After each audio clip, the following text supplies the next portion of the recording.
अस्सलाम वालेकुम दोस्तों, मैं आपका दोस्त सैयद मोहसिन आज एक बार फिर आपके सामने आया हूँ बड़े फ़िक्र के साथ और बड़े अफसोस के साथ कि ये बोलने आया हूँ। सबसे पहले तो एक अशार आपके सामने रखूँगा।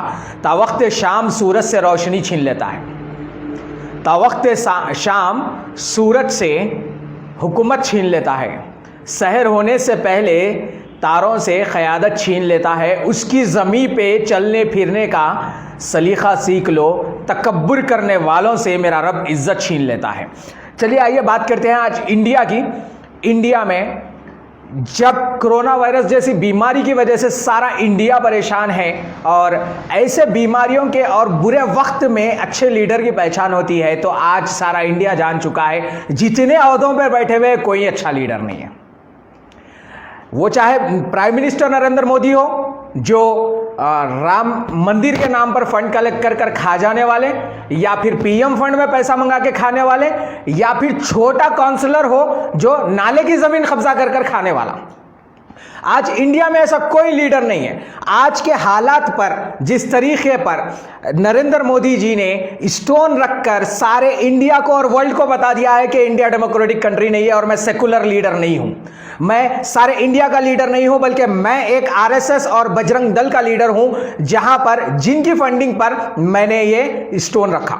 जब आप प्राइम मिनिस्टर हो तो एज ए प्राइम मिनिस्टर आप वहां पर जा नहीं सकते, वहां पर स्टोन रख नहीं सकते, और अगर रख भी रहे हो तो आप सारे हर वो धर्म की जगह पर जाओ जहां पर ऐसे नए चीजें तामीर हो रही है। और सबसे बड़ी बात, आज मैंने देखा है ट्विटर पे कांग्रेस के कई कार्यकर्ताओं ने और कांग्रेस के बड़े ओहदे पर रहने वाले हमारे प्रियंका मैडम और राहुल गांधी जी ने एक मैसेज किया है कि 92 में सबसे पहले राम मंदिर का ताला खोलने वाली गवर्नमेंट कांग्रेस की थी और खोलने वाले प्राइम मिनिस्टर राजीव गांधी जी थे।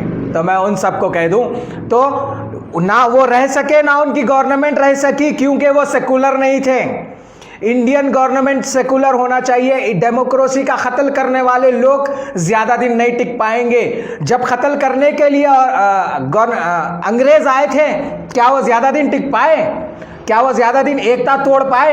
हिंदू मुस्लिम धर्म भरम की पॉलिटिक्स हट जाओ, यहां पर एजुकेशन की बात नहीं होगी। हॉस्पिटल्स के दौर में आज हॉस्पिटल्स की जरूरत है, कोई हॉस्पिटल बनाने की बात नहीं कहेगा, बल्कि मंदिर और मस्जिद के नाम पर, धर्म के नाम पर लड़ाई होगी। चलिए इंडिया से हटके मैं आता हूं हमारे तेलंगाना स्टेट में, जहां पर कई ऐसे अंधभक्त हैं जो हर पार्टी को अपना भक्त बनाकर जब कभी भी उनके पीछे बैनर लग जाता है तो वो उनकी भक्ति में चले जाते हैं।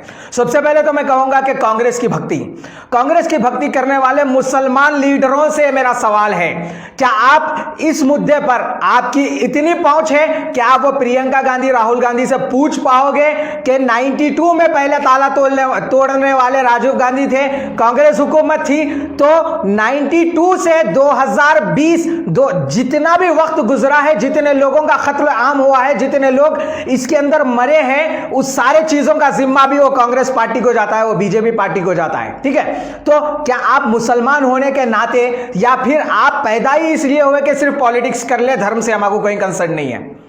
मंदिर और मस्जिद पे धर्म मत करो। अगर आप वाकई में लीडर हो, आप पब्लिक के लीडर हो, ना कि कांग्रेस के, ना बीजेपी के, ना कोई और पार्टी के, तो आप वो कांग्रेस पार्टी से भी सवाल करो, पीवी नरसिम्हा राव के बारे में, और इन सारे लोगों के जो सेकुलर नहीं थे, जो दंगे फैलाने वाले लीडर्स थे, उनसे सवाल करो और उनको अपने लिस्टों से निकाल दो, ना कि उनकी बर्थडे बनाओ।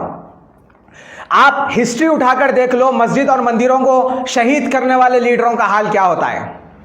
कभी कोई ब्लास्ट में मर जाता है तो किसी की बॉडी को कुत्ते भी नसीब नहीं होते, यानी कुत्ते भी वो सुन के नहीं खा के छोड़ देते हैं। वैसे लीडर की आप, जिसको कुत्ते खाना मुनासिब नहीं समझ रहे हैं, जिसकी बॉडी पूरी जलने के लिए भी राजी नहीं है, जिसको आग निकाल कर बाहर फेंक दे रही है और कुत्ते वो सुन के वापस चले जा रहे हैं, वैसे लीडर की आप बर्थडे मना रहे हैं, हमारे तेलंगाना के सीएम केसीआर साहब। तो आप एक चीज सोच लीजिए, ना तो आरएसएस रहेगी, ना बीजेपी रहेगी, ना फिर ये कांग्रेस रहेगी, आप किससे अलायंस करोगे?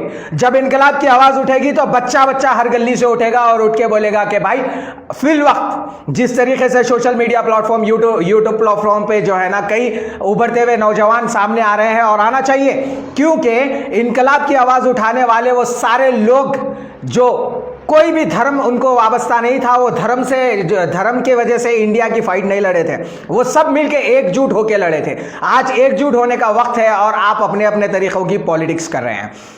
चलिए, एक ट्रेंड चल रहा है, जैसे बाबरी मस्जिद के जस्टिस, हमारे सुप्रीम कोर्ट के जस्टिस ने बाबरी मस्जिद के ऊपर एक जजमेंट रिलीज किया कि मस्जिद की जगह ले लो आप 5 एकड़ कहीं और पर। तो सबसे पहले तो एक चीज बोलूंगा, जहां पर डेमोक्रेसी खत्म हो गई है, ईवीएम बिक रहे हैं, हर चीज वोट्स बिक रहे हैं, नेता खरीदे जा रहे हैं, वहां पर हम डेमोक्रेटिक लेवल में जज खरीदे जा रहे हैं, थाने खरीदे जा रहे हैं, पुलिस ऑफिसर खरीदे जा रहे हैं, फेक केसेस लोगों पर करवा कर डॉक्टर कफील जैसे शख्सियत को जो अवाम की खिदमत करता है उसको अंदर डाले, तो हम हमारी गवर्नमेंट से और क्या उम्मीद रखेंगे।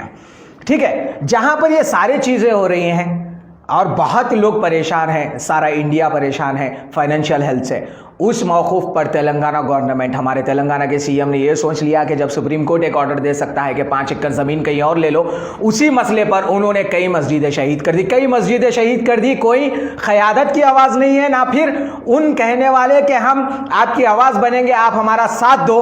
तो आपकी आवाज़ आज कहाँ है? आपको साथ देकर अल्लाह ताला ने एक कुर्सी पर बिठाया है, वो पब्लिक ने सेलेक्ट कर आपको कुर्सी पर बिठाया, फिर आपकी आवाज़ आज, आपकी क़यादत खामोश क्यों है? जिस वक्त आपने कहा था, बहुत खुशी दिल से मेरे को इतनी खुशी हुई थी कि एक ऐसी पार्टी भी है जिसके हाथ में स्टीयरिंग है, जो सेंट्रल लेवल में गवर्नमेंट चला रहा है और सीएम बना हुआ है, और हमारे कायद कहते हैं कि उसकी गाड़ी का स्टीयरिंग हमारे हाथ में है, जब हम चाहे वहां पर टर्न कर सकते हैं। आज वो गाड़ी बेकाबू हो गई है, कई मुस्लिमों के सीनों में गोली चला रही है। बहादुरपुरे के टाइम पर, वो टाइम पर 2 मुसलमान नौजवानों के सीनों पर गोली चलाकर मार दिया जा रहा है, कोई पूछने वाला नहीं है। अलर एनकाउंटर के नाम पर 6 नौजवानों को, जिनको बाइज्जत बरी होने का था, उनको मार दिया गया, कोई पूछने वाला नहीं है। मस्जिदें शहीद कर दी जा रही है। जीएमआर के कॉन्ट्रैक्ट में जहां पर शमशाबाद एयरपोर्ट बना हुआ है, आज वहां पर की मस्जिद शहीद होकर जमाना हो गया, कोई पूछने वाला नहीं है। एक खाना की मस्जिद, और अभी लेटेस्ट जहां पर आपको सेक्रेटेरिएट से प्रॉब्लम था, तो 2 मस्जिदों से क्या प्रॉब्लम हो गया?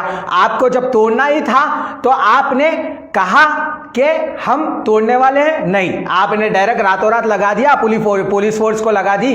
तो ये डेमोक्रेटिक स्टेट नहीं है, ये डेमोक्रेटिक लेवल में नहीं जा रहा है। पुलिस फोर्स आपकी, पुलिस आपके, गुंडे आपके, लैंड ग्रैबर्स आपके, आज कब्रिस्तानों पे कब्जा करने वाले आपके, नालों पर कब्जा करने वाले आपके, मस्जिदों को तोड़ने में जितने भी शामिल हैं वो भी आपके, क्योंकि वो आपके अलायंस में है। मैं सच बोल रहा हूं, शायद भक्तों को बुरा लगे, पर मैं भक्तों से यह कहना चाह रहा हूं, चलो भाई, आपकी क़यादत में एक एमएलए आवाज नहीं उठा सकता, एमपी आवाज नहीं उठा सकता, तो इतने एमएलए और इतने काउंसलर्स हैं, जब एक मस्जिद के बाहर सिर्फ नोटिस लगने से काउंसलर साहब आपके जो है ना इतना हंगामा कर सकते हैं, तो 2 मस्जिदें शहीद होने के बाद एक बार उनको मौका दो, उन जैसे लीडर्स को और उन जैसे पब्लिक सेलेक्टेड लीडर्स को मौका दो, शायद वो जो है ना तेलंगाना के सीएम की कुर्सी हिला देंगे। पर आप लोग खामोश क्यों हैं? इख्तियार में रहने के बाद ये समझ नहीं आ रहा है। और अब लोग पूछ रहे हैं कि भाई ये इसकी वजह कांग्रेस है, कांग्रेस ने मस्जिद शहीद की या फिर बीजेपी ने की, इसने तामीर की, उसने तामीर की, मस्जिद की जगह मंदिर तामीर हो गए, बाबरी मस्जिद शहीद हो गए। बाबरी मस्जिद ता क़यामत तक हमारी है, हमारी रहेगी, और हम इसके लिए लड़ते रहेंगे। हम क्या, हमारी नस्लें लड़ते रहेंगी। पर इन मस्जिदों का हिसाब दो जो हमारे शहर में शहीद हो गई। क्या ये सेक्रेटेरिएट की मस्जिद का हिसाब पूछने वाला कोई नहीं है? क्या वो शमशाबाद एयरपोर्ट की मस्जिद बनेगी या नहीं बनेगी? वो चाहे कांग्रेस हो या कोई भी हो। आपने कहा कि हम इनसे अलायंस थे, आज जितने भी मुलविस हैं, ये सारी चीज़ों की वजह कांग्रेस है। तो बिल्कुल मैं आपसे एक सवाल पूछूंगा, जब इतने सारे चीज़ों की वजह मुलविस होने के बाद कांग्रेस, आप 21 साल तक उसके साथ अलायंस में थे, तो क्या वो 21 साल जो कांग्रेस हम पर जुल्म कर रही थी, आपकी क़यादत में, आपको इल्म में रखते हुए आप वो जुल्म का साथ क्यों दिए? और अब टीआरएस के अलायंस में रहकर आप ये कह रहे हो कि हम मुतालबा करेंगे, हम रिक्वेस्ट करेंगे सीएम साहब से। तो मैं एक बात कहूंगा, कोई मस्जिद किसी के रिक्वेस्ट की मोहताज नहीं है। ना तो वो बीजेपी रहेगी, ना ये आरएसएस रहेगी, और ना ये टीआरएसएस रहेगी जो तेलंगाना राष्ट्र समिति चला रही है। तेलंगाना में सबसे खास बात आपको जानकर हैरत होगी, तेलंगाना एलिगेशन के टाइम पर जितने स्टूडेंट लड़े थे, जितने मेरे दोस्त अहबाब लड़े थे, जहां तक भी तेलंगाना सेपरेशन की बात आई थी, जितने स्टूडेंट्स लड़े थे, जितने दोस्त अहबाब लड़े थे, जितने पॉलिटिशियंस लड़े थे,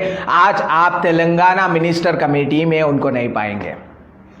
तेलंगाना के मिनिस्टर आज वो बनकर बैठे हुए हैं जिनको दिल से ये कहते हुए मैंने सुना है कि कभी तेलंगाना सेपरेट नहीं होना है, हमको समेकी आंध्रा होना है। आज वो तलसानी श्रीनिवास, वो सबिता इंदिरा रेड्डी, ऐसे कई मिनिस्टर्स आपके पास बन के बैठे हुए हैं। अरे भाई, जिनको तेलंगाना सेपरेट ही नहीं चाहिए था, आप उनको मिनिस्टर क्यों दिए? तो ये सब एक पॉलिटिक्स है, किस तरीके से लोगों के जहनों से खेला जा रहा है, समझो मेरे भाई। इनकलाब की आवाज आना चाहिए। और ये जो स्टोन रखा गया है, it's an killing of democracy. Democracy को खत्म करके हिंदू राष्ट्र लाने के लिए जितने भी लोग इसके अंदर, मुसलमान लीडर्स जितने भी इसके अंदर इन्वॉल्व है, वो अपनी अलायंस तोड़े और आवाज उठाए, या फिर नहीं तो आपको पब्लिक उठा देगी इंशाल्लाह। अपने अपने कुर्सियों पे से अगर पब्लिक ना उठा डाले तो मेरा नाम बदल देना। मैं कोई पॉलिटिकल पार्टी की तरफ से नहीं बोल रहा हूं, बल्कि अवाम की तरफ से बोल रहा हूं। जब हम अंग्रेजों को भगा सकते हैं एकता पाकर, तो ये लोग अंग्रेजों की पॉलिसी करते हुए हिंदू मुसलमान का, सिख का, क्रिश्चियन का, सबकी एकता तोड़ रहे हैं। और कभी मंदिर के नाम पर पैसे बटोरते हैं तो कभी मस्जिद के नाम पर जब खुसूसी जरूरत होती है, हॉस्पिटल्स की जरूरत होती है, तो ये लोगों की मौजूदगी आप कहीं नहीं देखेंगे। और यहां तक के इतने बड़े बड़े स्कैम्स चल रहे हैं इंडिया में गवर्नमेंट हॉस्पिटल्स में। जो लोग कोरोना से डेथ हो रहे हैं, उनके किडनी, फेफड़े, दिल, आंख सब निकाल के बेच दिया जा रहा है।